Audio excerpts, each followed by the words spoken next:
Hello everyone, welcome to IGNOU study. Hey guys, अगर आप मेरे चैनल पर पहली बार विजिट कर रहे हो तो प्लीज़ चैनल को सब्सक्राइब कर ले एंड बेल आइकन को प्रेस कर ले ताकि मैं जो भी वीडियोस अपलोड करूँ लाइक आपके असाइनमेंट के solution, notes, IGNOU latest update तो वो आप तक इमीडिएटली पहुँचे। ओके, तो गाइज आज के इस वीडियो में हम लोग PHE 11 का असाइनमेंट का सॉल्यूशन देखेंगे। गाइज ये वीडियो हमारा पार्ट 4 होगा। ओके, पार्ट 3 तक मैंने अपलोड कर रखा है। अगर आपने अभी तक नहीं देखा है तो प्लीज़ आप जा करके चेक कर लो। मैंने PHE 7 को भी अपलोड कर रखा है, 10 को भी अपलोड कर रखा है, मैंने मैक्सिमम असाइनमेंट को अपलोड कर रखा है। अगर आपने अभी तक नहीं देखा है तो प्लीज़ आप जा करके चेक कर लो। ओके, तो गाइज़ आज के इस वीडियो को स्टार्ट करने से पहले मैं आप लोगों से कुछ इंपॉर्टेंट बातें शेयर करना चाहूँगी। प्लीज़ आप लोग मेरी बातों को ध्यान से सुना। ओके, तो गाइज़ आप लोगों को बहुत सावधान रहने की ज़रूरत है। हमारे चैनल युग्नो स्टडी से ही लोग असाइनमेंट को कॉपी कर रहे हैं और वो आप लोगों के साथ ही सेल कर रहे हैं, तो ये गलत बात है। अगर वो आपको फ्री में प्रोवाइड करे तो कोई प्रॉब्लम नहीं है, बट वो आपसे पैसे ले रहे हैं तो ये गलत बात है।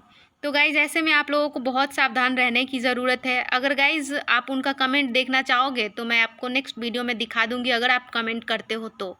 ओके, कुछ ऐसे लोग हैं जिन्होंने कमेंट करा था तो मैं वो आपको नेक्स्ट वीडियो में दिखाऊंगी अगर आप चाहोगे तो। ओके, एंड गाइज मैं कुछ लोगों को धन्यवाद करना चाहूँगी। हमारे सब्सक्राइबर दीप सहाय जी और अनुज जी, उन्होंने कमेंट्स करा था, can you give UPI so that we can donate some amount of your effort. तो thank you so much both of you guys. Only assignment solution के लिए आप लोगों को पे करने की ज़रूरत नहीं है। मुझे सुनकर बहुत खुशी हुई। बस आप लोग यूँ ही सपोर्ट करते रहिए। मैं फ्री में आपको सारे असाइनमेंट को सोल्यूशन को मैं प्रोवाइड करती रहूँगी, बस आपकी सपोर्ट की ज़रूरत होगी। ओके, और राहुल और अभिषेक उपाध्याय जी ने भी मेरे साथ असाइनमेंट का कुछ सोल्यूशन को शेयर करा था, और कुछ एक ऐसे लोग हैं जो यहीं पे कमेंट कर रहे हैं और वो आप लोगों के साथ सेल कर रहे हैं असाइनमेंट को, तो ऐसे लोगों से आपको बचना है। ओके, तो गाइज आज के इस वीडियो को स्टार्ट करते हैं। मैंने क्वेश्चन नंबर 1 का C, इसमें कुछ करेक्शन था, तो मैंने इससे पहले वाले वीडियो में आपको बता दिया था कि इस क्वेश्चन 1 का C में आपका जो speed of 0.7 and 0.8 C respectively आप देख रहे हो, तो 1.7 के जगह पे 0.7 के जगह पे 0.6 डाल के मैंने सॉल्व कर दिया था। तो मैंने बोल दिया था कि आप लोगों को 0.6 करके सॉल्व कर लेना है, बट कुछ लोगों ने कमेंट करा था कि आप इसको सॉल्व कर दो, तो वो मैंने आज करेक्ट कर दिया है, तो वो मैं आज आपको दिखा दूंगी। और पहले वाले वीडियो में गाइस हम लोगों ने 4 का A तक देख लिया था, यहाँ तक 4 का A तक हम लोगों ने देख लिया था, इतना हम लोगों का हो चुका है। तो आपका 4 का B से जो भी क्वेश्चन बच गया है आज के इस वीडियो में सब हो जाएगा कवर आपका। ओके, तो गाइस सोल्यूशन स्टार्ट करते हैं। तो गाइज़ यहाँ से रहा आपका 1 का C, जिसको मैंने करेक्ट कर दिया है, बस डेटा गलत डाला गया था, 7 की जगह पे 6 आ गया, तो मैंने करेक्ट कर दिया है। ओके, बाकी कैलकुलेशन आपका तब भी सही था, बस एक माइनर मिस्टेक के कारण ऐसा हो गया था, जो मैंने करेक्ट कर लिया। तो आपका गिवन है V1M is equal to plus 0.70 C, ये आपका है velocity of the first ship with respect to moon. Okay, और V2M इज इक्वल टू है आपका माइनस 0.80 C, ये है आपका velocity of second ship with respect to moon. Okay, तो गाइज ये रहा आपका मून, ये जो आप छोटा सा फिगर देख पा रहे हो, और आपका V1M और आपका V2M ऐसे आ रहा है। तो गाइज ये छोटे छोटे भी पॉइंट्स है, वो आपके असाइनमेंट के जो मार्क्स होते हैं वो दिलाने में आपका बहुत हेल्प करेगा। अगर आप इस सब को छोटे छोटे पॉइंट को भी मेंशन करोगे तो आपका एक मार्क्स भी कटने नहीं जा रहा है। ओके, तो ये नोट डाउन कर लेना है गाइस।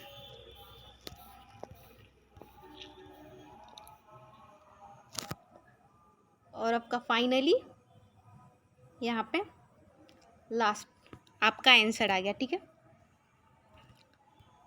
यह हम लोगों का पहले भी हो चुका था, बट करेक्शन था इसमें, इसलिए मैंने इसको अभी मेंशन कर दिया।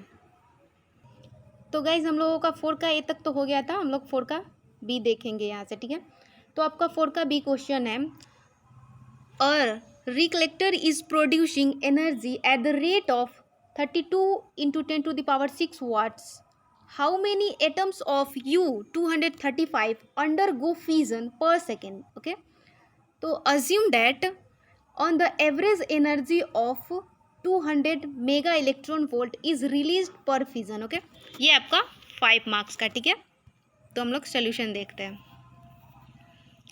सोल्यूशन आपका यहाँ से गाइज, ये क्वेश्चन आपका आप देख पा रहे होगे गेट फिजिक्स बुक से. डॉक्टर, ये बुक का राइटर है आपका डॉक्टर सुरेखा तोमर. ये वहाँ से आपका ये क्वेश्चन है, ये वहाँ पे भी आपको मिल जाएगा. 4 का बी और 4 का सी आपका गेट फिजिक्स ही बुक से है. ठीक है, तो सॉल्यूशन देखते guys. We have given for U-235 आपका DE upon DT is equal to आपका rate of energy production is equal to 32 into 10⁶ watts.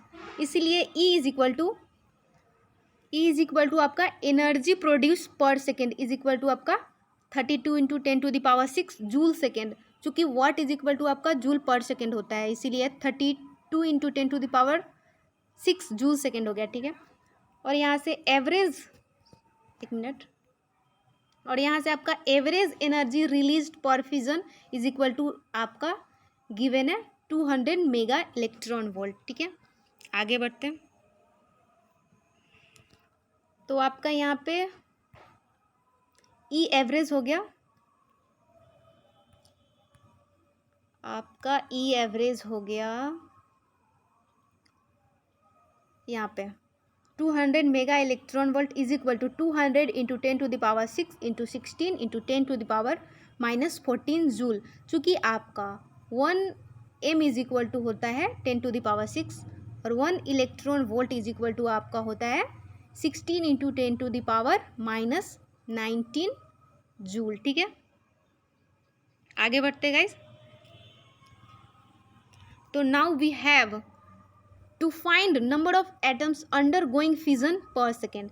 तो नंबर ऑफ, यहाँ पे number of atom undergoing fission per second n is equal to आपका energy produce per second upon average energy released per fission. ठीक है, तो आगे बढ़ते हैं. यहाँ से n इज इक्वल टू आपका E upon E average is equal to आपका 32 इंटू 10⁶ अपॉन 3.2 इंटू 10⁻⁻11. तो n इज इक्वल टू आपका 10 इंटू 10⁶ इंटू 10⁻11. तो n इज इक्वल टू आपका finally 10⁻18 that is 10⁻18 atoms undergoing fission per second. ठीक है, तो ये हो गया हम लोगों का फाइनल सोल्यूशन. यहाँ पे आपका एंड हो गया ये क्वेश्चन. आगे बढ़ते हैं. तो 4 का सी में आपका 2 क्वेश्चन है. आपका 4 के सी के 1 में ही आपका 2 क्वेश्चन है और 2 हम लोग आगे देखेंगे. 4 का सी का 2 आगे देखेंगे. तो 4 का सी का 1 आपका यहाँ पे क्वेश्चन है, explain with reason whether the following reaction are possible और नॉट. और रिएक्शन ये आपका दिया गया है क्वेश्चन. ठीक है, तो ये पॉसिबल है या नहीं हम लोगों को ये बताना है. तो सेकंड वाला से स्टार्ट करते गाइस. फर्स्ट वाला आपको नीचे दिख जाएगा.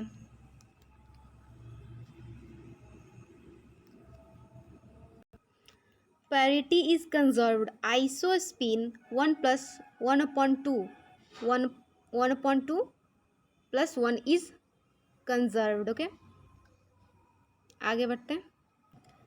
स्ट्रेंजनेस 0 + 0, इधर भी आपका 0 + 0 इज कंजर्व्ड. ओके, तो थर्ड कंपोनेंट इज आइसोस्पिन. ठीक है, आगे देखते हैं.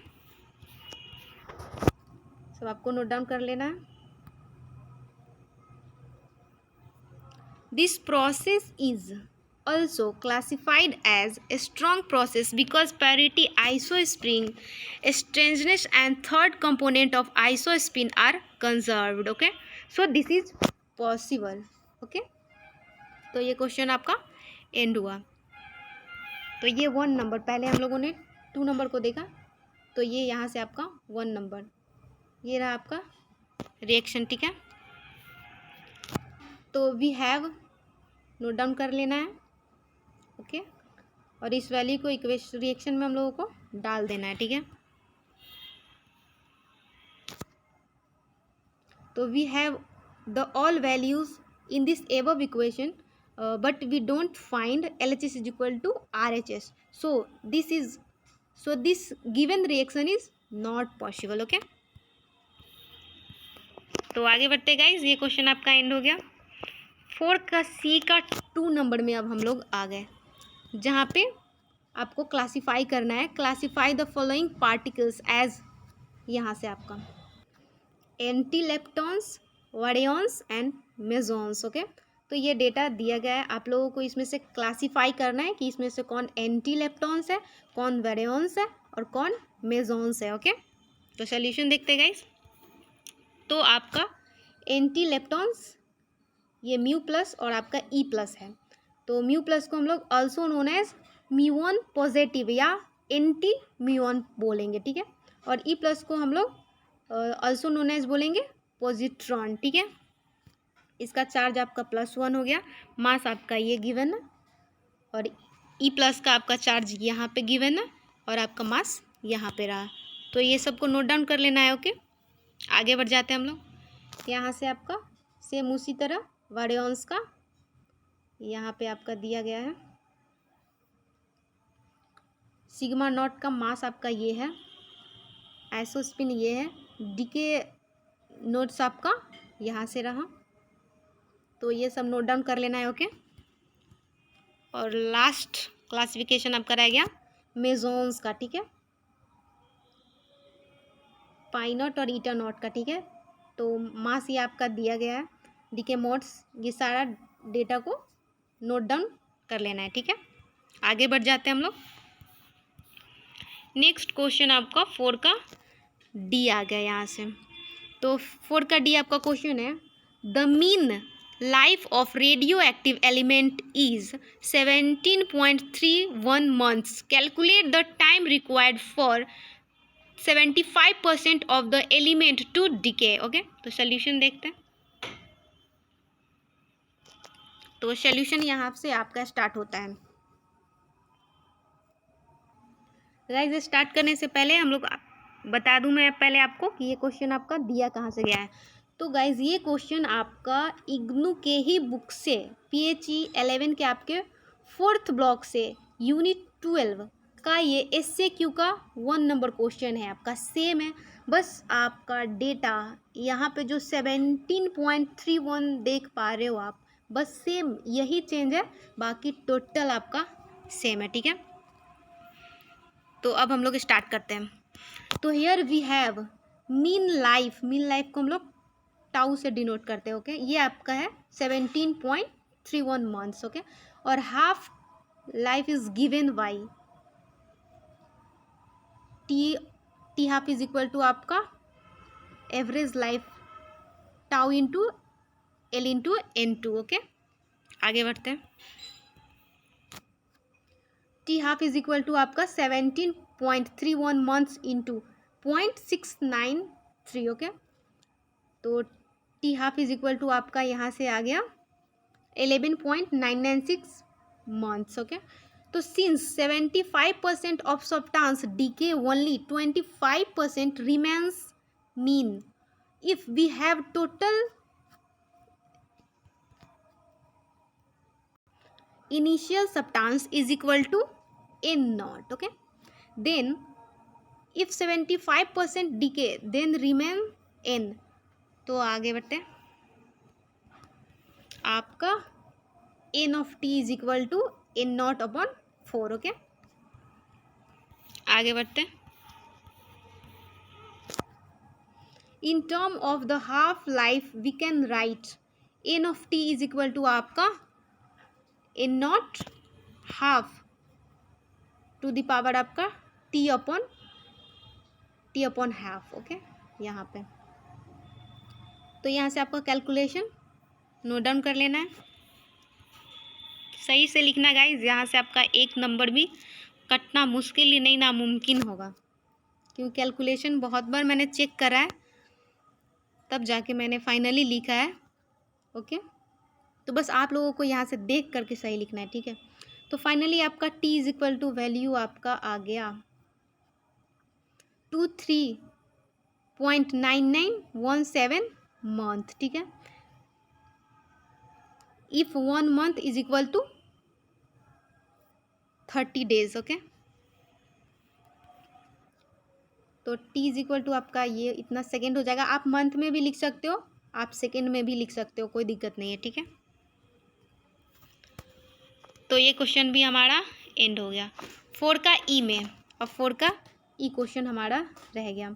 तो 4 का ई क्वेश्चन है आपका, define the binding energy of nuclei, draw graph between binding energy per nucleon as a function of mass number, write the main feature of the curve, ठीक है। तो सॉल्यूशन स्टार्ट करते हैं। सबसे पहले तो आपको डिफाइन कर देना है वाइंडिंग एनर्जी को, ओके। यहाँ पे आपको डिफाइन किया गया है, ठीक है।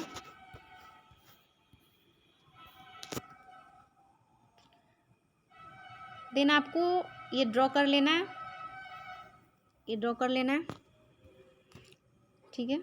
ये आपका स्मॉल मार्क्स था, बाइंड एनर्जी हुआ, फिर तो ये सेपरेट हो गया आपका, ठीक है। सब नोट डाउन कर लेना है, ठीक है। तो binding energy is equal to B E is equal to M C square, okay. जहाँ पे ये एम इज इक्वल टू आपका Z M P plus A to Z M N minus M N U L nuclei पढ़ेंगे इसको, okay. तो finally आपका binding energy is equal to आ गया ये वाला आपका binding energy is equal to B E is equal to Z M P plus A to Z M N minus M nuclei. और गाइज यहाँ पे आपको ओनली सी स्क्वायर होगा, ठीक है। सी स्क्वायर ऐड कर लेना है। जहाँ पे आपका जेड एम पी क्या है, टोटल मास ऑफ प्रोटॉन है, यहाँ पे लिखा गया है। ए माइनस जेड एम ए आपका टोटल मास ऑफ न्यूट्रॉन है, एम न्यूक्लियाई आपका मास ऑफ न्यूक्लियस से वो सब दिया गया है। तो गाइज ये जो आंसर था आपका बुक यूनिवर्सिटी फिजिक्स का वॉल्यूम 3 और आपका इग्नू टेक्स्ट बुक यूनिट 13 से ये क्वेश्चन दिया गया था, ठीक है। तो आगे बढ़ते हैं।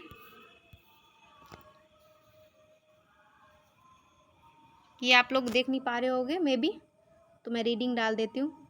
इन nuclear physics one of the most important experiment quantities is the binding energy per nuclear B E N, okay. तो B E N is equal to आपका E B upon A, okay.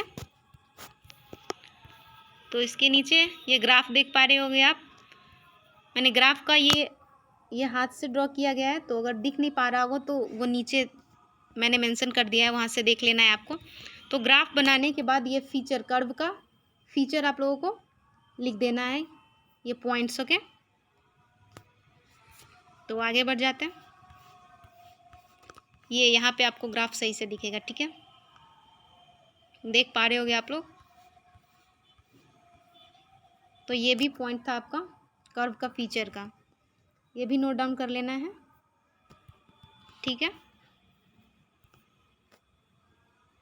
और ये लास्ट नोट को लिख लेना है, ठीक है। और हाँ गाइज, लास्टली मैं आप लोगों को बता दूं कि आप लोगों को कैलकुलेशन ज़रूर चेक करना है। मैंने कुछ यूट्यूब चैनल पे भी देखा है, बहुत सारे क्वेश्चन गलत आंसर आप लोगों को दिया गया है, PHE 11 का ही आंसर आपका गलत दिया गया होगा 3-4 क्वेश्चन का। तो आप लोगों को चेक कर लेना है खुद से, ओके। और गाइज अगर आप यहाँ से देख रहे हो तो यहाँ पे मैंने 4-5 बार चेक करके कैलकुलेशन को लिखा है, फिर भी 1 के सी में आपका डेटा ही एक 0.7 की जगह पे 6 के जगह पे 7 ऐसे डला गया था, तो वो मैंने अभी सही कर दिया है। बट आपको कैलकुलेशन ज़रूर चेक करना है, क्योंकि मैंने कई जगह पे देखा है कैलकुलेशन मिस्टेक या फिर और भी कुछ मिस्टेक के कारण आंसर जो है वो गलत दिया गया है, ठीक है। तो गाइज़ मैंने आपके कमेंट्स को नोट डाउन कर रखा है, मैं सॉल्व कर रही हूँ आपके जो और भी असाइनमेंट बच गए हैं, मैं जल्दी से अपलोड कर दूँगी, ओके। तब तक आप लोग खुद से भी एफर्ट डालिए, ओके।